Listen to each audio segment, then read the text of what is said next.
Ok, a continuación lo que vamos a ver es el último método con el cual se determinó o se va a determinar el delta H de una reacción. No perdamos de vista el tema, es cuál es el delta H de cierto proceso, ya sea físico-químico, en este caso como es de termoquímica, lo que nos interesa es en reacciones químicas. ¿Cuál será el delta H? Pero igual aplica para procesos físicos. Por ejemplo, yo puedo determinar experimentalmente o con cálculos cuál es el delta H al disolver potasa en agua. Si alguien lo ha hecho de manera experimental en sus casas, la potasa es algo que se utiliza mucho para destaquear, destapar cañerías.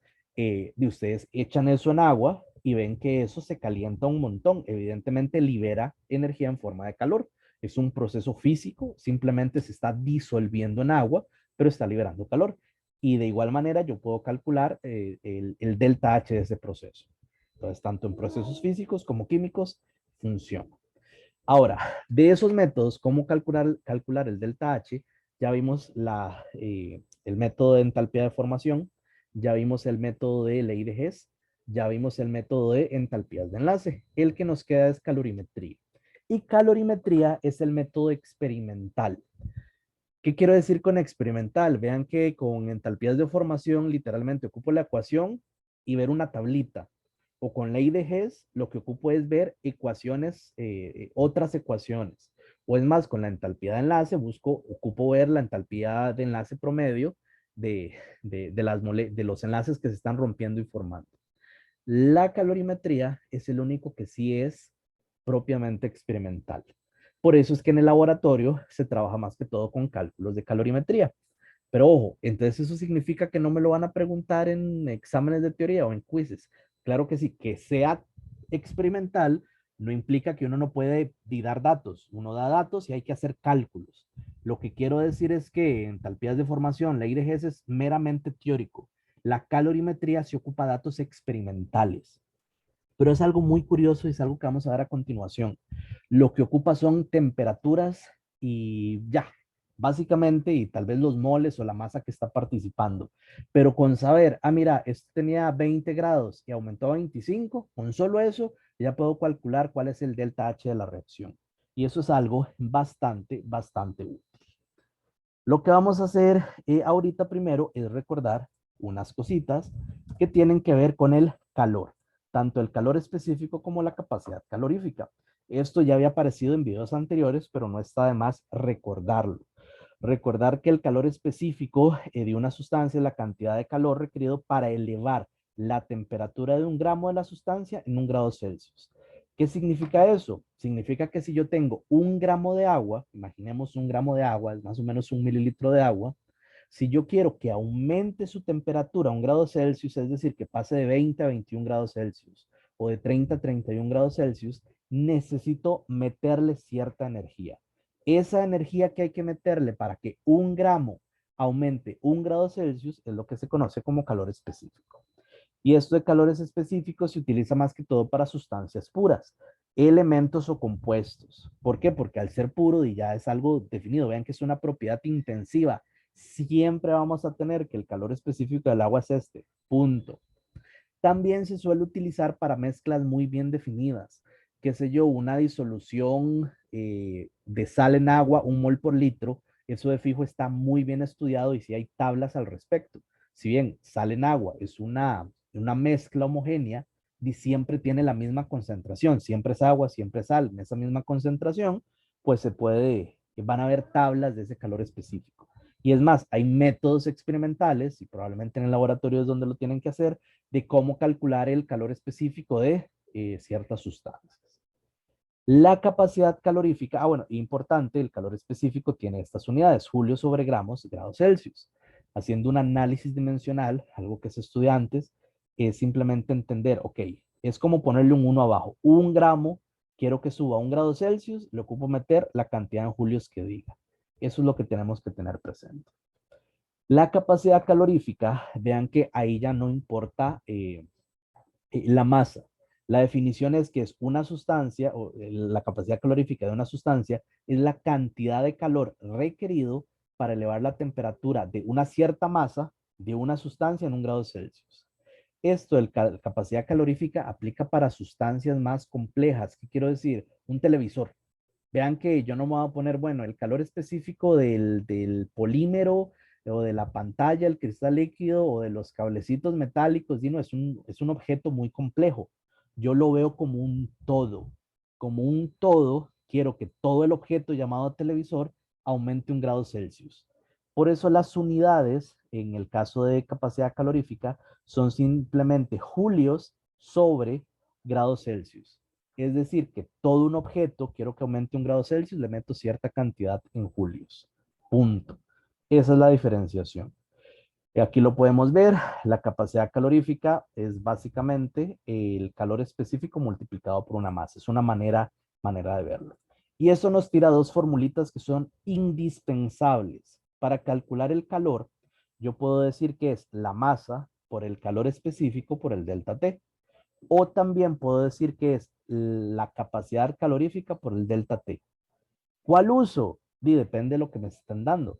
Si me están hablando de el elemento hierro y me dicen que tengo 5 gramos del elemento hierro, y obviamente uso esta primera, porque me dan la masa de la sustancia y tengo el calor específico de una sustancia pura.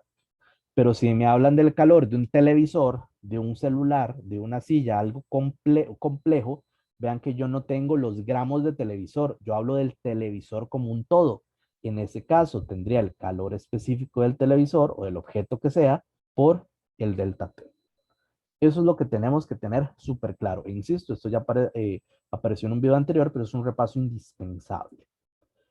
Bueno, ¿y qué significa delta T? Delta T es cambio de temperatura. Siempre que tengamos un delta algo, este triangulito representa la letra griega delta mayúscula, es cambio. Siempre va a ser la condición final menos inicial. Delta temperatura, final menos inicial.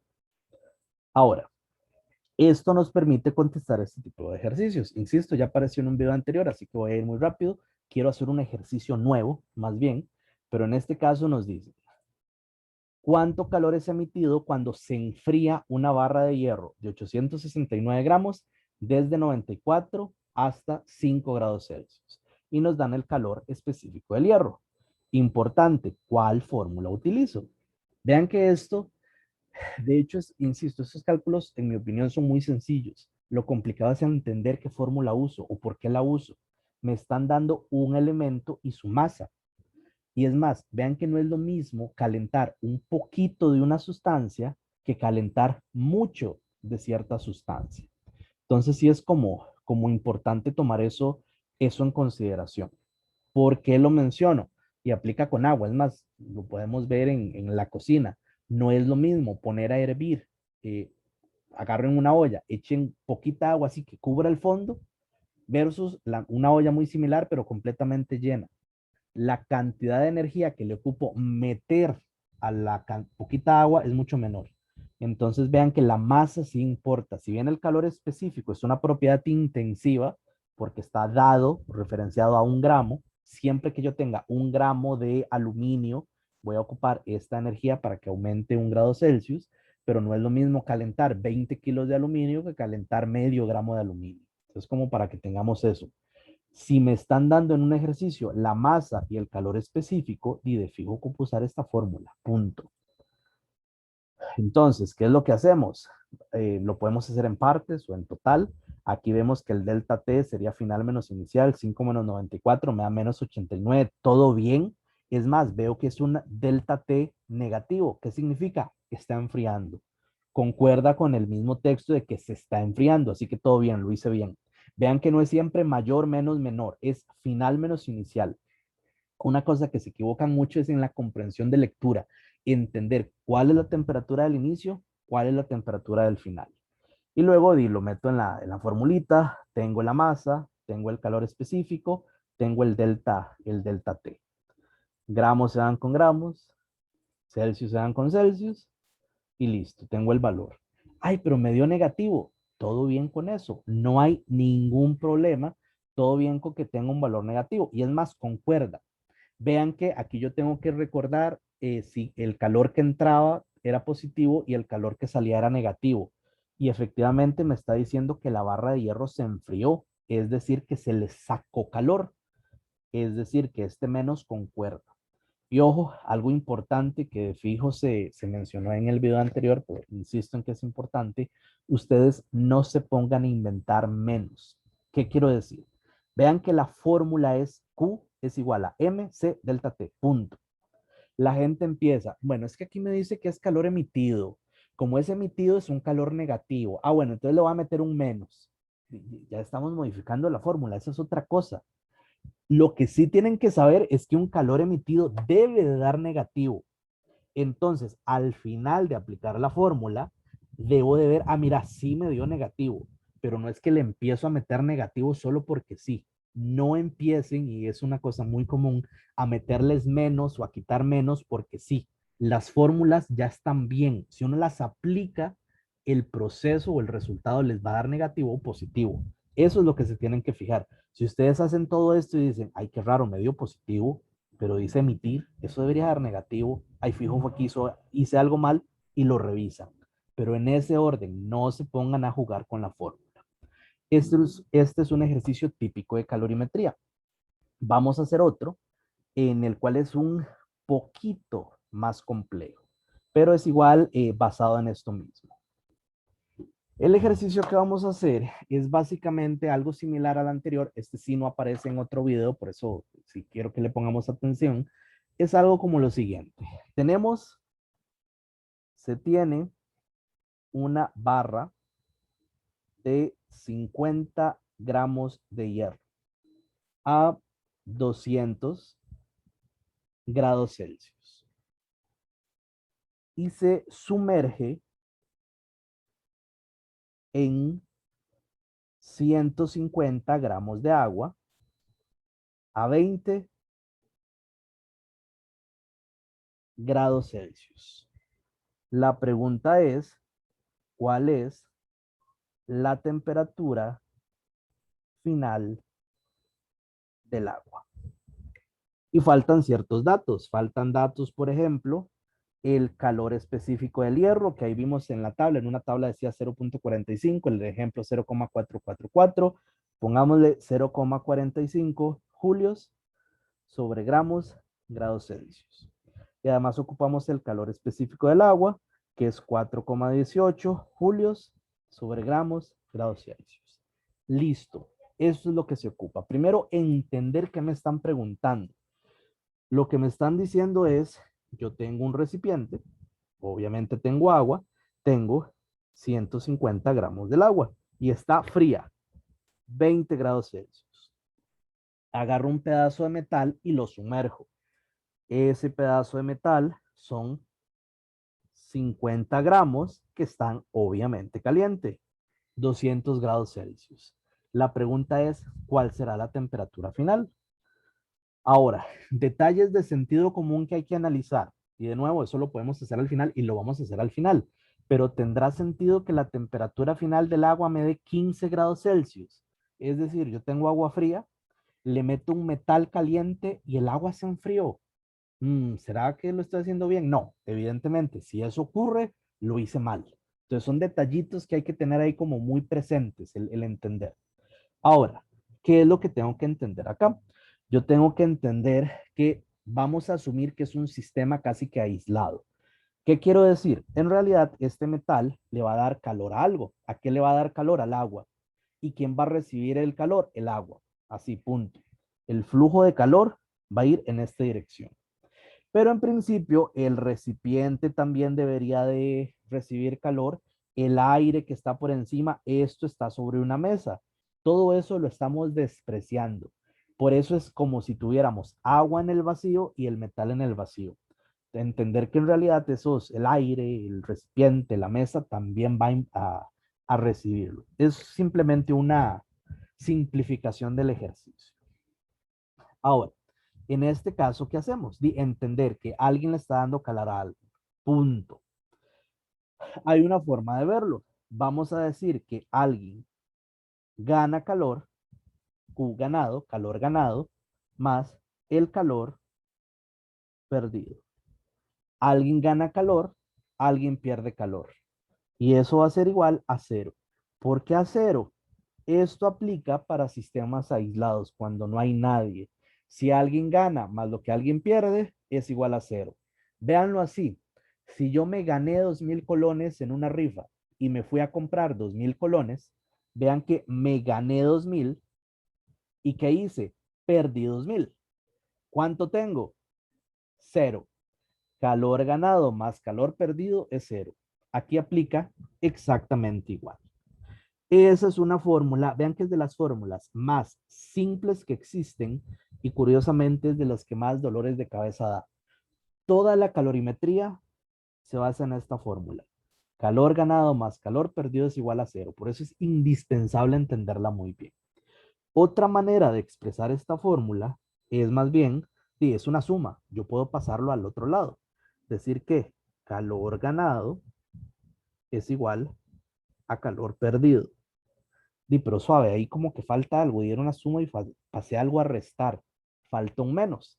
Y véanlo así. Tiene todo el sentido del mundo. 2.000 colones es lo mismo que menos 2.000 colones. No, una cosa es ganarse 2.000 colones y otra cosa es deber 2.000 colones. Por eso, más 2.000 no es lo mismo que menos 2.000. Evidentemente, falta un menos.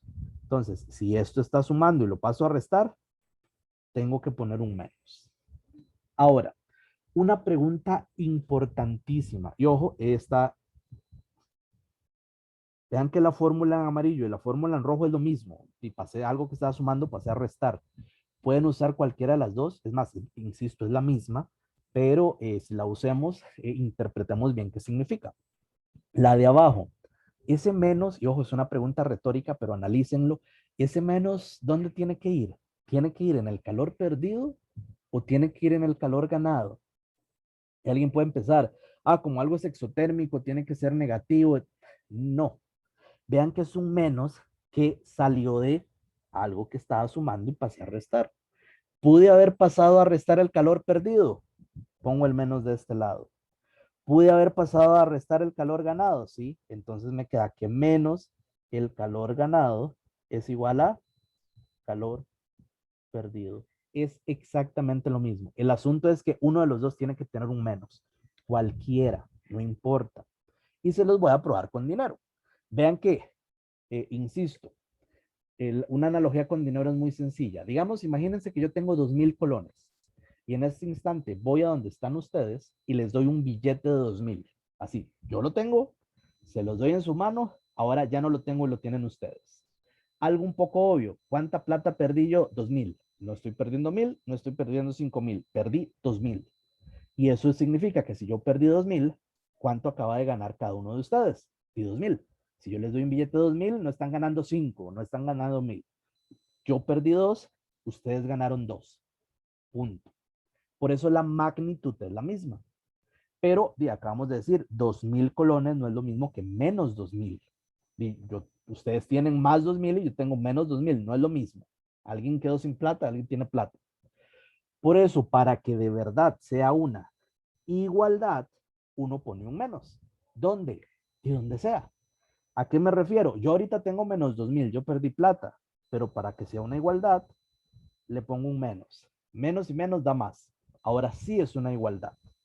O aquí, alguien ganó 2.000, yo perdí 2.000.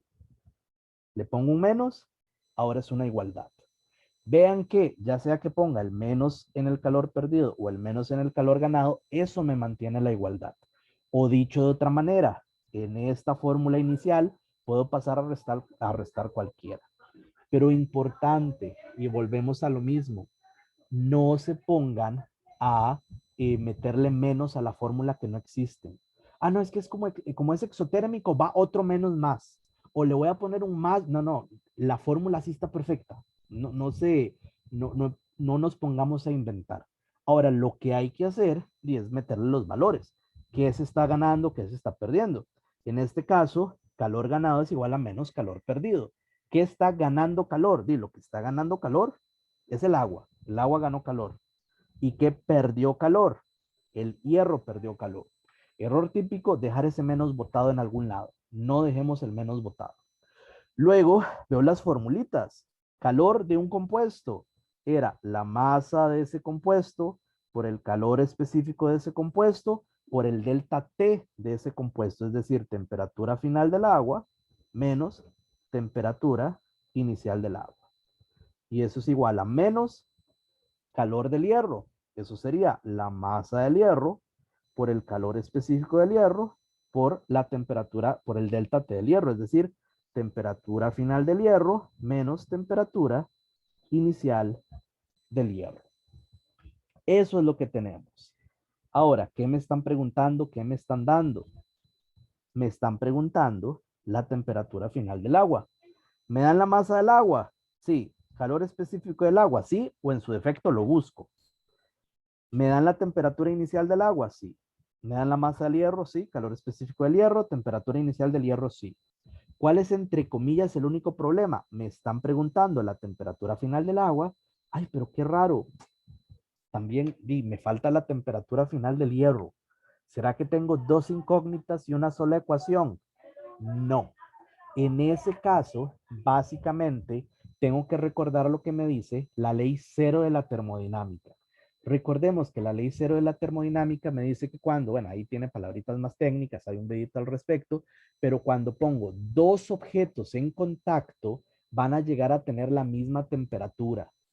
Ojo, se ocupa tiempo, no es como que yo agarro el metal caliente, lo meto un segundo en agua, así, lo meto, lo saco y ya se puso caliente uno, llegaron a la misma, al equilibrio térmico.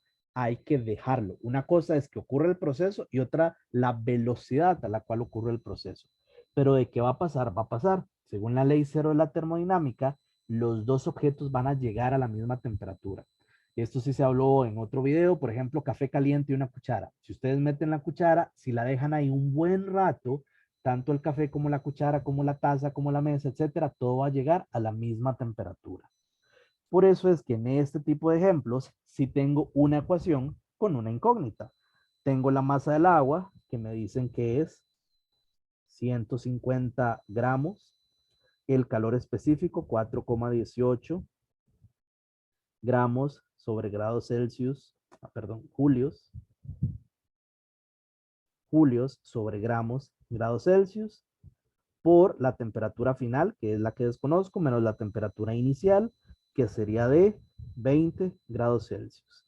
Y eso es igual a menos la masa del hierro. En este caso tengo 50 gramos de hierro por el calor específico, 0,45 julios sobre grados Celsius, por la temperatura final, que es la misma final del hierro es la misma final del agua, menos la inicial del hierro, que en este caso serían 200 grados Celsius. ¿Y qué hago ahora? Despejo. La verdad, nada del otro mundo.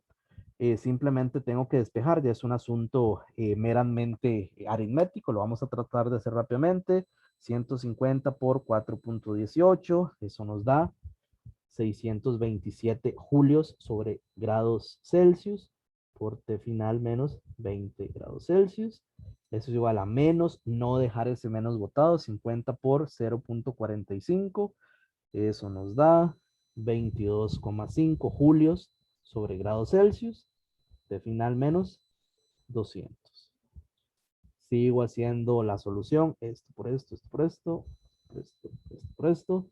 En ese caso tendríamos temperatura final por 627 julios sobre grados Celsius menos, eso nos daría 12,540 julios y eso es igual a menos temperatura final por 22,5 julios sobre grados Celsius menos 200 por 22,5, eso nos da 4,500 julios.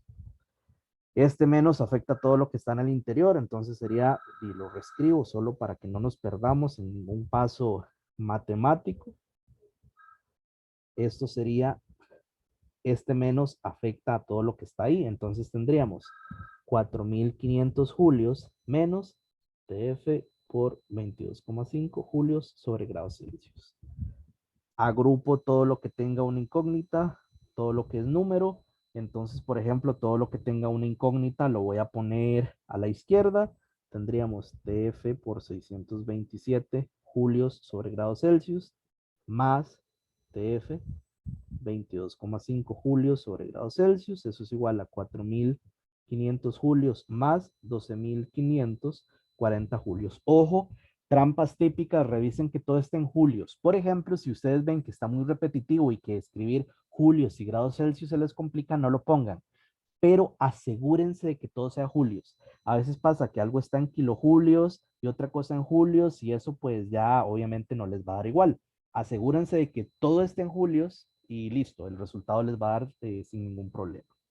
Y bueno, en este caso hacemos la suma del caso, 627 más 22,5, eso nos da por 649,5 julios sobre grados Celsius, eso es igual a 4.500 más 12.540, eso nos da 17.040 julios. ¿Y qué hacemos ahora? Agarramos esto y pasamos a dividir. Entonces, en este caso, tenemos que la temperatura final serían 17.040 julios sobre 649,5 julios sobre grados Celsius. Julios se dan con julios. Entonces tenemos 17.040 entre 649,5 y eso nos da un valor de 26,2, eso es un 2 grados Celsius. Vean que le metí una barra caliente, bastante caliente, y subió apenas un poquito más de 1 grado. Y eso estará bien, tiene todo el sentido del mundo. Comparemos calores específicos. Vean que es un metal, con volverlo a ver, gana calor o pierde calor. El agua, H2O, no lo he visto, el agua, más bien es una de las cosas que tiene más calor específico. Hay que meterle muchísima energía para que suba apenas 1 grado, o hay que sacarle mucha energía para que baje 1 grado. Tal como se había visto en un video anterior, de hecho es una de las razones por las cuales el agua permite la vida, ese calor específico tan alto. Si bien es una sobresimplificación, y evita que si yo salgo al sol y hace mucho calor me muera. Si bien hay procesos homeostáticos en el interior del organismo, en realidad ese calor específico tan alto evita que el agua que está dentro de mí se caliente demasiado y obviamente todo y yo me muera. Pero vean que este es un ejercicio típico de calorimetría. Ahora, ¿qué es lo que voy a hacer? Voy a aplicar este ejercicio, pero para una reacción. Para esto, vamos a hablar de algo que se llama calorímetros.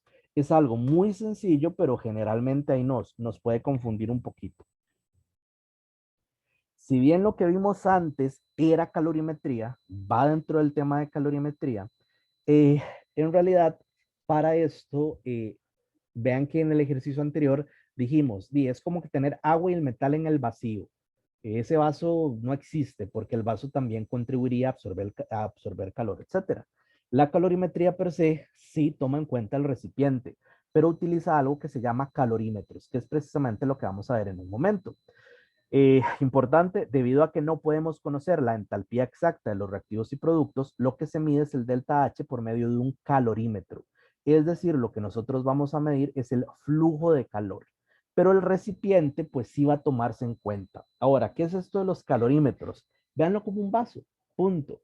La diferencia es que, por ejemplo, en el caso de antes, yo metí una barra caliente en agua. La idea es que el vaso se va a calentar, pero aparte del vaso también la mesa y el aire. ¿Qué es lo que nosotros haríamos en este experimento? Usar un vaso que sea aislante, que si algo empieza a quemarse, así hay un incendio dentro del recipiente, la mesa no sufra ningún intercambio de calor, ni el aire que está alrededor. ¿Y qué recipientes de ese tipo existen? Algo muy parecido a un termo. Vean que los termos, en principio, yo puedo poner café hirviendo, lo cierro bien y yo lo puedo tocar. Y si es un buen termo, no debería sentir nada. Debería estar por fuera a temperatura ambiente. Ni el aire, ni la mesa, ni nada va a sufrir intercambio de calor. Vean que básicamente un termo busca simular un sistema aislado. Eso es lo que tenemos con un calorímetro, algo que evite los intercambios. Hay varios tipos de calorímetros. Hay calorímetros de a presión constante, a volumen constante, que es lo que vamos a ver. Pero entender un calorímetro es un vasito, es un recipiente que no permita que si algo se calienta o algo se enfría por dentro de él, no se dé ningún intercambio fuera de él, que me aísle el sistema. Es un aislante térmico.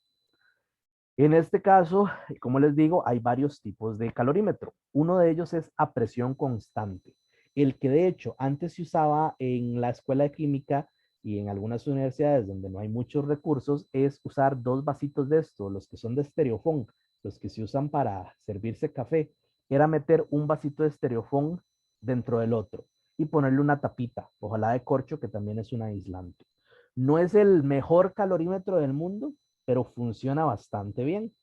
Y es más, a veces en colegios y demás, eso nos funciona mucho para utilizar, hacer experimentos. Hay otros calorímetros a presión constante que son muy buenos, que son un poquito más elaborados, pero funcionan igual. Es un aislante. ¿Por qué se habla presión constante? ¿Qué significa eso? Vean que si bien esto tiene una tapita, no está cerrado herméticamente.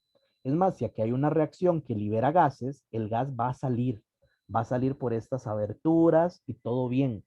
Eso significa que si se genera un gas, va a escaparse. Aquí adentro va a ser igual que la presión atmosférica. Entonces, si aquí afuera tenemos una cierta presión atmosférica, va a ser igual durante todo el experimento. Se produzca gas o no se produzca gas, haya cambio de temperatura o no, siempre vamos a tener aquí la misma presión atmosférica. Esa es la razón por la cual hablamos de un calorímetro a presión constante. Es básicamente algo que no está cerrado herméticamente. Ahora, ¿cuál es la diferencia? Ahorita volvemos con los numeritos, con la parte de las fórmulas. Ahorita lo vamos a ver como parte por parte, pero si ese es el calorímetro a presión constante, ¿cuál será el otro? Está el calorímetro a volumen constante. Ese generalmente tiene otro nombre. Se le puede decir bomba calorimétrica. Es algo mucho más elaborado y costoso. Eso sí, imagínense como un termo cerrado herméticamente. Es un poquito más grande, casi que parece una olla de presión. En ese caso, tiene paredes más sólidas y está cerrado herméticamente. ¿Qué implica eso? Que si se genera un gas, ese gas no se escapa. Y alguien dirá, bueno, ¿y qué? Y esto es algo que van a estudiar más adelante en Química 2, en el tema de gases, pero si se está generando un gas, va a aumentar la presión aquí adentro. Imagínense un globo. Vean que si ustedes tienen un globo y empiezan a soplar, pero con las manos eviten que el globo crezca. En ese caso están metiendo aire, pero sus manos evitan. Ustedes sientan cómo el globo se está tensando. Eso es básicamente que está aumentando la presión ahí adentro. O lo podemos ver con la presión de una llanta. No sé, los que andan en bicicleta o los que manejan, cuando dicen, ah, mira, la llanta está desinflada. ¿Qué voy a hacer? Voy a revisarle la presión. Entonces, ¿qué es lo que se hace? Si está como suavecito, es que tiene poquito gas. ¿Qué hace uno para aumentarle la presión? Le mete más gas. En ese caso, vean que ya la llanta tiene un volumen específico, es una llanta que no se va a expandir como un globo, por lo tanto, ¿qué es lo que se siente? Se siente como más durito, se siente como más lleno de aire. ¿Qué es lo que significa? Cuando hay algo que genera un gas y ese gas no puede escaparse, aumenta la presión. Eso es lo que nosotros vamos a tener. Entonces, en un calorímetro a volumen constante, o también llamado bomba calorimétrica, es eso. Si se genera un gas, no se puede escapar. Y alguien dirá, ok, uno es que el gas escapa, presión constante, otro el gas no se escapa, algo cerrado herméticamente, volumen constante. Y alguien dirá, ¿y qué? ¿Eso qué? ¿Afecta para los cálculos? Sí y no. Para los cálculos no afecta, para la interpretación del resultado final sí, que es lo que vamos a ver. Y es precisamente lo que nosotros vamos a ver en un momento. Ahorita, de igual manera, vamos a ver que uno significa delta H, el otro delta E, pero es lo que vamos a ver en un momentito. Me voy a devolver a este calorímetro, al calorímetro de presión constante, el que no está cerrado herméticamente. Básicamente, yo voy a tener un termómetro y un agitador, que generalmente tiene esta forma porque lo que hago es subirlo y bajarlo. Se supone que no entra ni sale nada de calor. ¿Cuál va a ser el análisis que nosotros vamos a hacer? Aquí adentro nosotros vamos a llevar a cabo una reacción química. El asunto es de qué gana, qué pierde. Y es precisamente lo que vamos a hacer a continuación. Ok, aquí tenemos nuestro calorímetro a presión constante. Ahí adentro ocurre una reacción. Generalmente ocurren en disolución acuosa. Entonces, yo quiero saber, no perdamos de vista para qué carajos hago esto. Quiero hacerlo para sacar el delta H. O en su defecto, saber el calor de la reacción.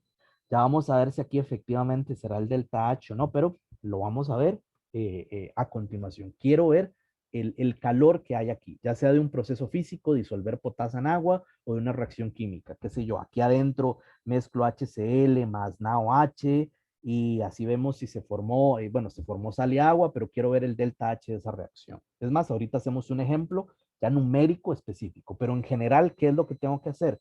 Yo tengo que analizar qué se calienta y qué se enfría. Recordemos la formulita. Aquí nosotros habíamos dicho que calor ganado es igual a menos calor perdido. Eso es lo que habíamos dicho antes. Y aquí aplica exactamente igual. La diferencia es que aquí nada está perdiendo calor. Y ojo, esto aplica ya sea exotérmico o endotérmico. Uno lo asume como si fuera exotérmico, por más sencillo. Es como hacer una analogía del metal caliente. En el ejemplo anterior yo tenía agua que gana calor y el metal caliente que lo pierde.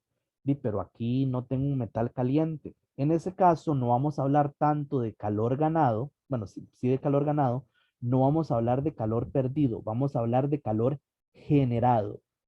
¿Qué carajos genera el calor? Si yo disuelvo potasa en agua, ¿y por qué se calentó? Vean que no es que la potasa estaba caliente, estaba frío a temperatura ambiente. ¿Qué es lo que lo está calentando? El proceso, ya sea el proceso de disolución o la reacción. Si fuera potasa en agua, lo que generó el calor fue el proceso de disolución. El proceso de disolución fue lo que generó el calor. En el caso de una reacción química, vamos a decir que ese calor generado es el calor de la reacción. Es precisamente lo que yo quiero averiguar. ¿Y qué se calentó? ¿Qué ganó calor? Si fuera una reacción exotérmica o en su efecto que se enfrió. Pues básicamente vamos a decir que la disolución, o dicho de otra manera, el agua, el líquido, muchas veces decimos, lo que se calentó fue el agua, es que no es agua, es una disolución con sal, reactivo en exceso, etcétera, etcétera, digámosle calor de la disolución.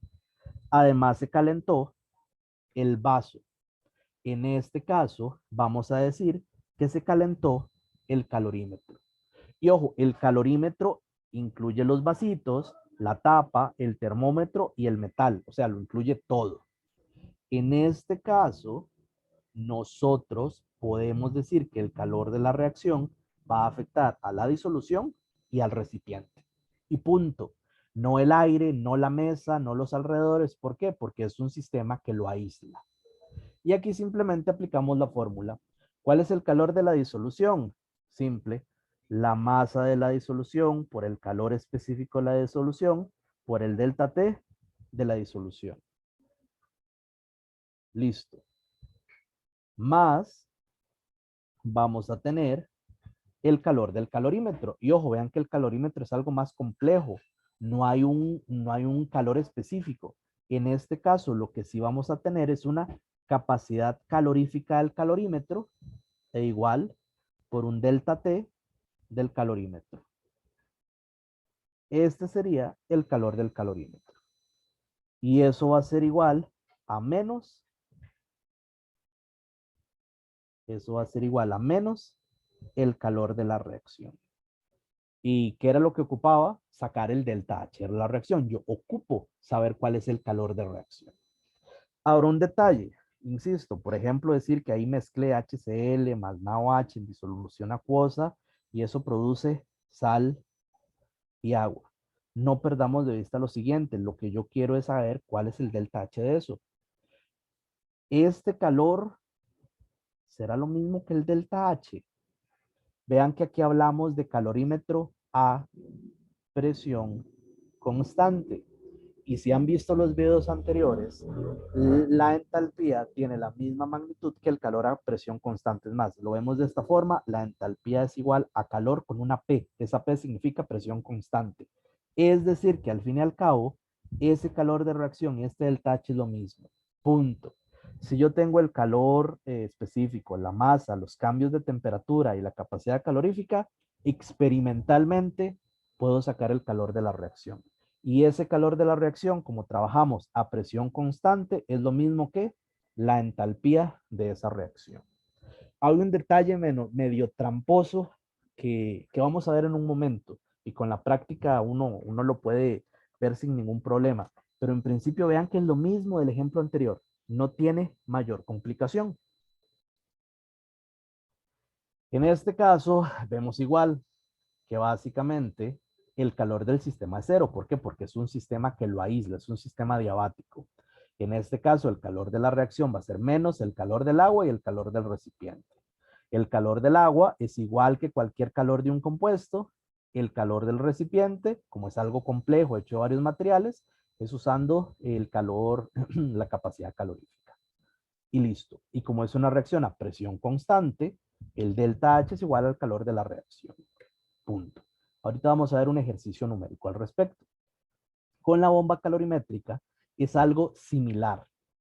Vean que en este caso, y aquí lo vamos a hablar en un momento, en realidad sí no vamos a determinar el delta H.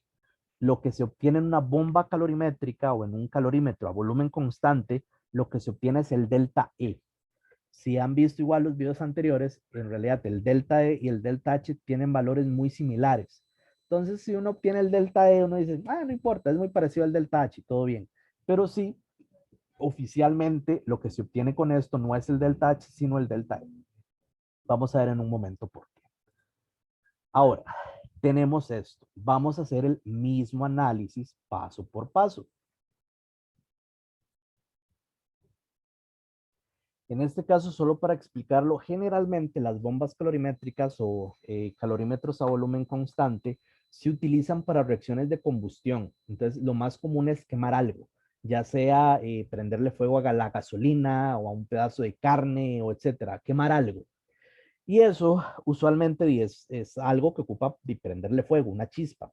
En ese caso tenemos este recipiente interno donde se pone una muestrita y por un cablecito se le da como una chispa eléctrica. Vean que es un sistema cerrado, aislado. La idea no es como que le voy a meter un fósforo. Por eso se tiene ese cablecito que le da como esa energía inicial, esa ignición.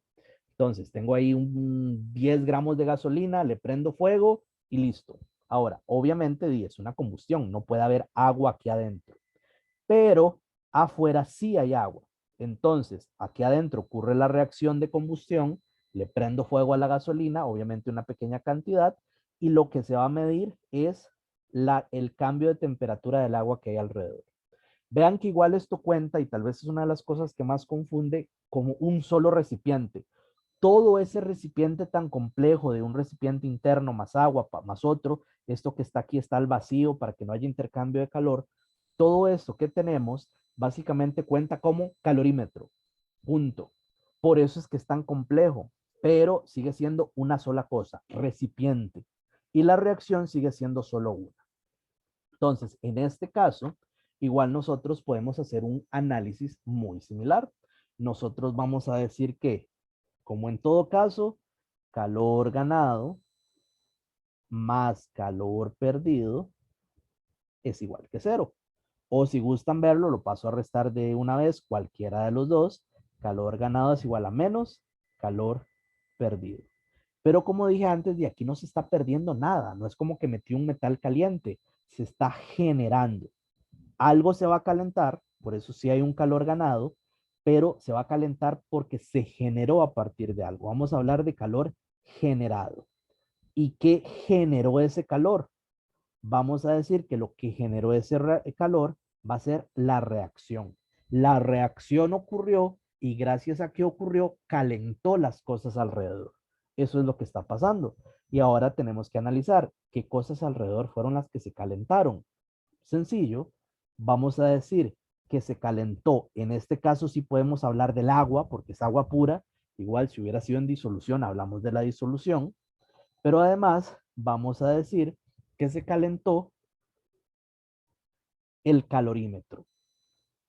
Y eso es igual a menos el calor de la reacción. Calor del agua.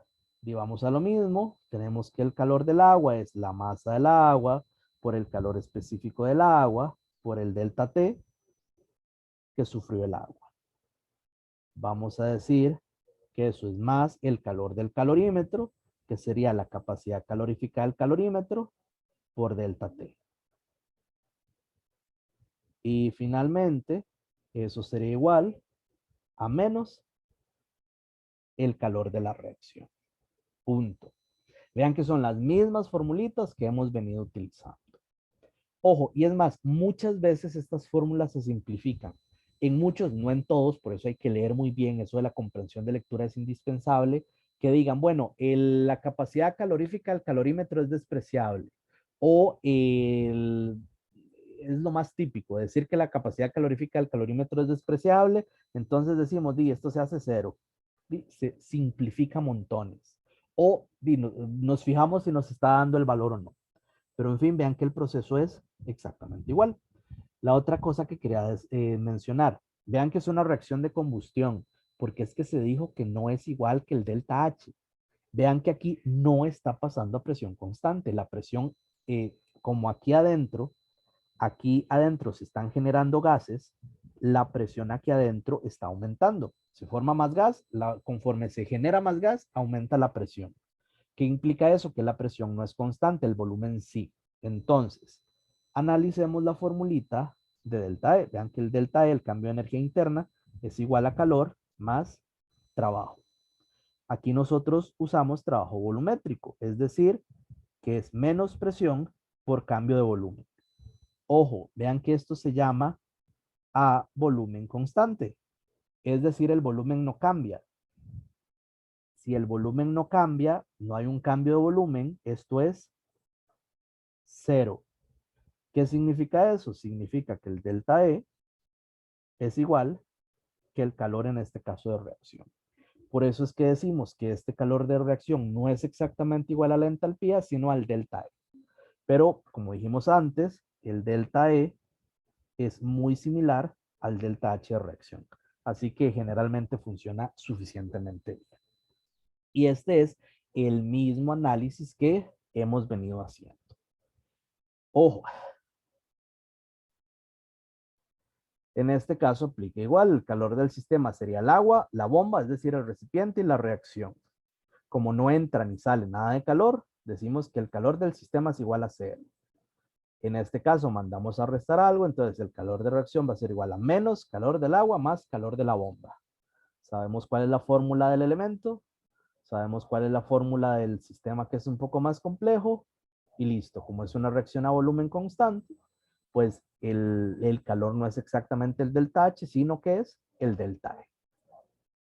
Pero es aproximadamente muy cercano al valor del delta H. Importante, ahorita hacemos un ejemplo numérico ya para finalizar. En este caso, recordar que estos delta H, uno se refiere mucho dependiendo del tipo de reacción. En general, podemos hablar de calor de reacción, pero si es un proceso físico de fusión o de evaporación o de disolución, hablamos de calor de fusión, calor de vaporización, calor de disolución. O si es una reacción específica, qué sé yo, si fuera una reacción de precipitación, hablaríamos de una calor de precipitación. No es tan común, pero se podría. Lo que sí son muy comunes son las reacciones de neutralización y en este caso se hablaría del calor de neutralización, que tiene sus respectivos valores. A continuación, lo que vamos a hacer es precisamente un ejemplo de un cálculo de calor de neutralización. El ejercicio que en principio vamos a realizar es un ejercicio típico de examen. Aquí no se está omitiendo nada. En este caso nos dicen en un calorímetro a presión constante y nos dan el CCAL, la capacidad calorífica. Puede ser que en principio yo diga, no, ni idea qué carajos es eso. Bueno, veo las unidades. Veo que es julios y ojo, es algo muy común que me han preguntado. Vean que cuando algo dice elevado a la menos 1 es como que esté dividiendo. Pasa mucho en cualquier cosa, qué sé yo, kilómetros sobre hora. Uno pone km sobre una rayita, la hora. Es lo mismo que poner km un punto, es decir, multiplicando la hora a la menos 1. En ese caso aplica exactamente igual, es básicamente como dividiendo. Recordemos que cualquier cosa que esté elevado a la menos 1 es como que tuviéramos una fracción y eso esté abajo en el denominador. Entonces, en este caso es Julio sobre Kelvin. Y que agarramos ese recipiente y le mezclamos 50 mililitros de un ácido con una concentración y 50 mililitros de una base con otra. Ácido-base, reacción de neutralización. Vean que aquí lo bonito de este tipo de cálculos es precisamente que nosotros lo que utilizamos es temperaturas. Entonces, mido ambas disoluciones, como están a temperatura ambiente las dos, es un día un poquito frío, pero tienen precisamente la misma temperatura. Entonces, en este caso, las dos están a 19,50 grados Celsius.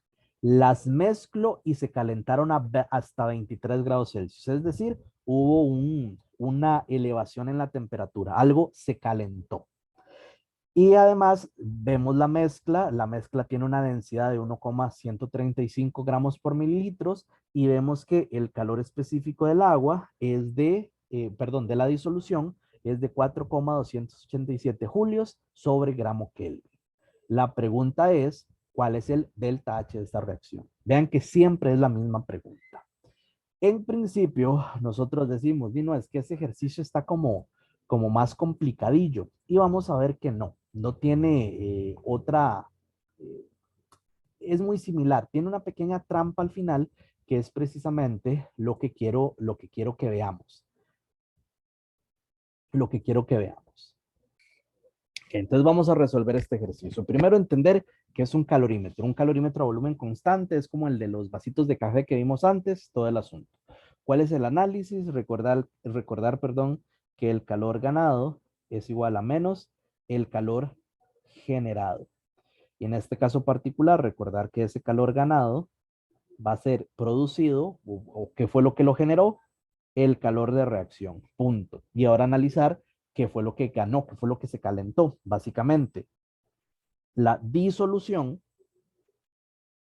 y además el recipiente, el vaso. Esas fueron las cosas que se calentaron. Y aquí vienen preguntillas así como de trampa o de análisis. Pensar, ok, la formulita de calor de disolución sería la masa de la disolución, calor específico de la disolución y el delta T de la disolución. Eso es lo que necesitamos. Para el calorímetro, de forma similar, ocuparíamos en lugar de calor específico, capacidad calorífica y delta T del calorímetro. Y eso sería igual a menos el calor de la reacción. Ahora, ¿me están dando la masa de la disolución? No, al menos no directamente. Vean que en este caso, lo que nosotros vamos a hacer es analizar que yo estoy mezclando 50 mililitros de algo con 50 mililitros de otra cosa. Y las concentraciones son relativamente bajas. Si bien los volúmenes no se suman, es una regla que ya habíamos visto, cuando son concentraciones bajas, eso se puede hacer sin mayor problema. Es decir, que el volumen total de la disolución van a ser 50 mililitros más 50 mililitros, vamos a tener 100 mililitros de disolución. Ah, pero me están pidiendo la masa. Si me hubieran dicho, ah, es la misma masa que la del agua, listo. 100 mililitros son 100 gramos, pero me están dando el valor.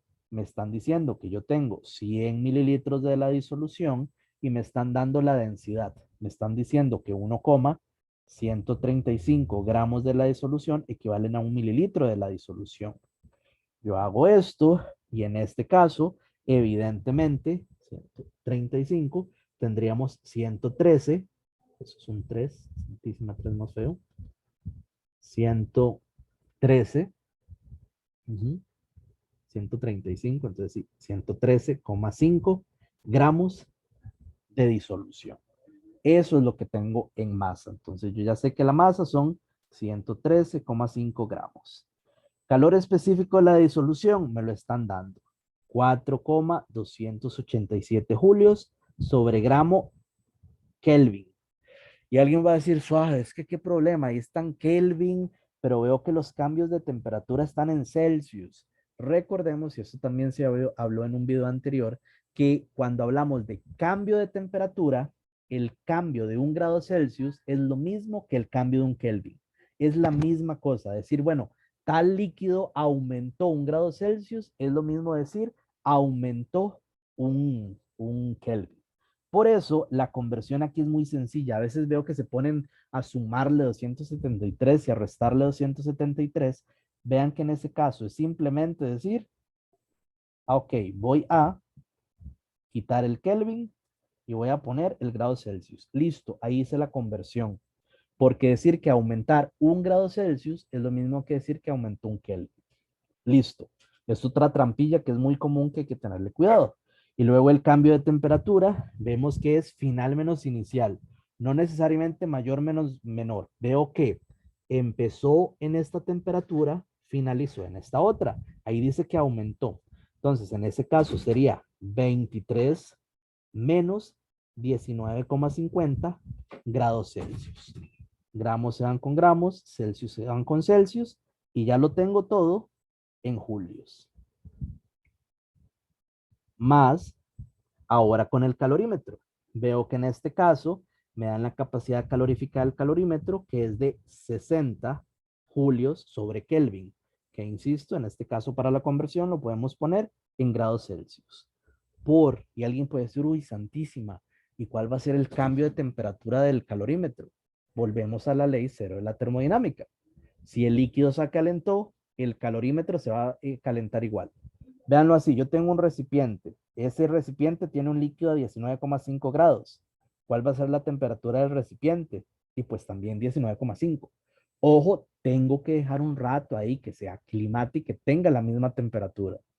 Si yo echo otro 50 y todo se calentó hasta 23 grados, ¿y cuál va a ser la temperatura del recipiente? Y también 23 grados. Insisto, hay que darle chance a que también se igualen las temperaturas, pero el cambio de temperatura que sufre la disolución es el mismo cambio de temperatura que sufre el recipiente. Es decir, va a ser igual 23 menos 19,50 grados Celsius. Grados Celsius se dan con grados Celsius y eso va a dar menos el calor de la reacción. Y vean que está relativamente sencillo. En este caso lo hago ahí con calma, 113.5 por 4.287 por 23 menos 19.5. Lo hacemos, esto me da un valor de 1703,01 julios más 60 por 23 menos 19.5 y eso me da 210 julios. Y eso es igual a menos el calor de la reacción. 1703.01 más 210, eso me da un valor de 1913,01 julios. Y eso es igual a menos el calor de la reacción.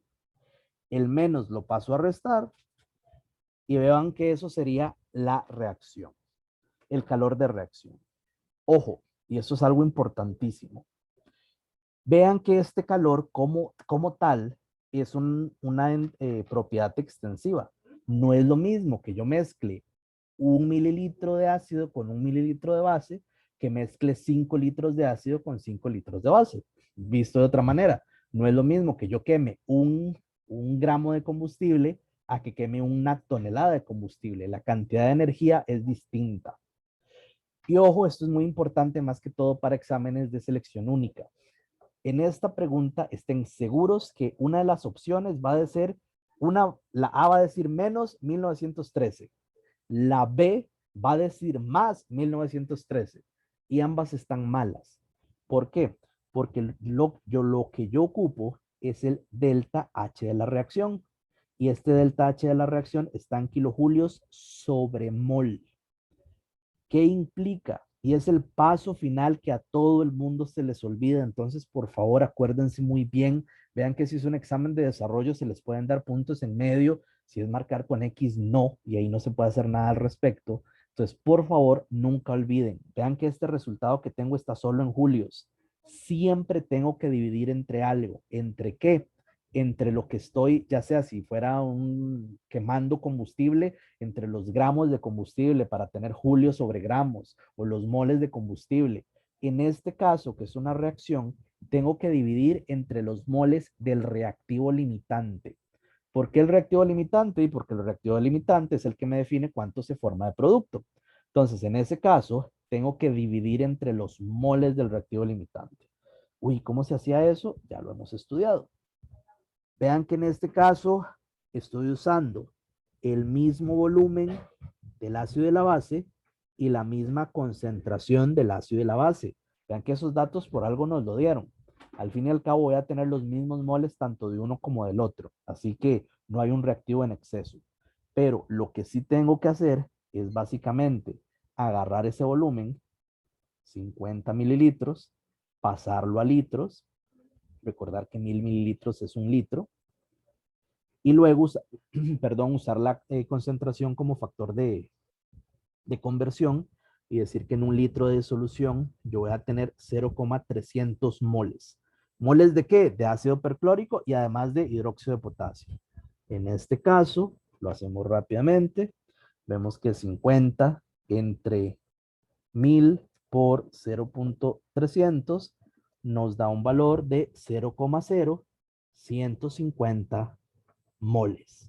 ¿Moles de qué? Insisto, vean que son los mismos numeritos para cada uno, pero básicamente yo tengo 0,050 moles de la base y además 0,0150 moles del ácido. No hay reactivo en exceso. Entonces, ojo, aquí no tengo que sumar, divido solo entre uno de ellos. Entonces, básicamente, este numerito que yo tenía, se lo tengo que dividir entre los moles de mi reactivo limitante. Entonces, teniendo eso muy claro, lo único que nos falta hacer es agarrar los 1913,01 julios y dividirlos entre 0,0150 150 mol. Lo hacemos rápidamente. Menos 1 menos 1913,01 entre 0,0150 y eso nos da un calor de reacción de menos 127.534 julios por mol. Y ahora sí, esa sería la respuesta correcta. Probablemente, como es un número tan grande, esté expresado en kilojulios y entonces nos digan una de las opciones que el valor sería menos 127,5 kilojulios por mol. Y recordar que el calor de la reacción, como es a volumen constante, es igual a la entalpía de reacción, menos 127,5 kilojulios por mol. Es decir, ya calculé el delta H que me estaban preguntando. Y vean que si bien tiene muchos pasos, no es nada que no hayamos visto. Sumar volúmenes, sacar densidades y esta parte que es la nueva de las fórmulas de calor para el calorímetro y la disolución. Y el paso final, que insisto montones, siempre es dividir entre los moles del reactivo limitado.